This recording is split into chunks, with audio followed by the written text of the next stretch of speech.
Hello সবাইকে, সবাই কেমন আছেন? আশা করি সবাই অনেক বেশি ভালো আছেন। আমিও ভালো আছি।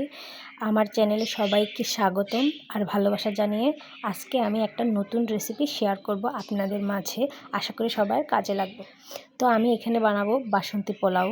সবার প্রথমে আমি 20 মিনিটের জন্য চালগুলোকে ভিজিয়ে রেখেছি। তারপর চালগুলোকে ধুয়ে জল ঝরিয়ে আমি দিয়ে দিয়েছি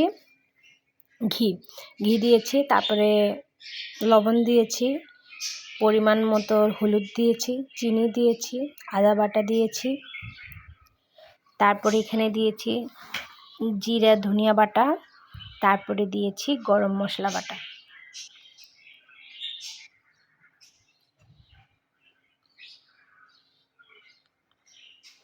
দিয়ে আমি সবগুলোকে একত্রে মিক্স করে নেব। মিক্স করে আমি কিছুক্ষণের জন্য রেস্টে রেখে দেব। তারপর আমি এখানে হাঁড়িতে দিয়ে দিয়েছি তেল।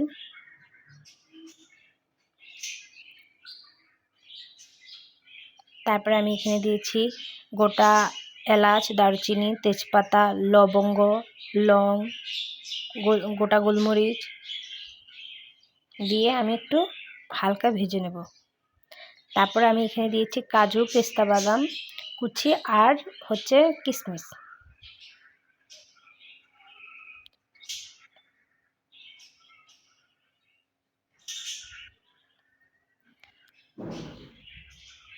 দিয়ে আমি একটু হালকা ভেজে নেব।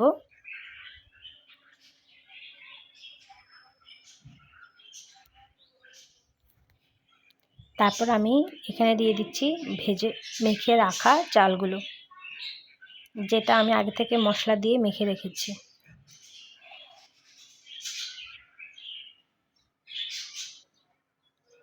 যেহেতু এটা বাসন্তী পোলাও, সেজন্য আমি এখানে হলুদ ইউজ করেছি।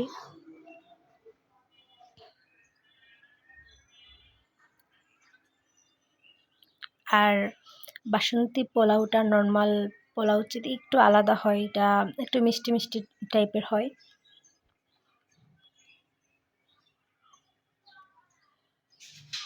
তারপর আমি ভালো করে চালগুলো ভেজে নেব।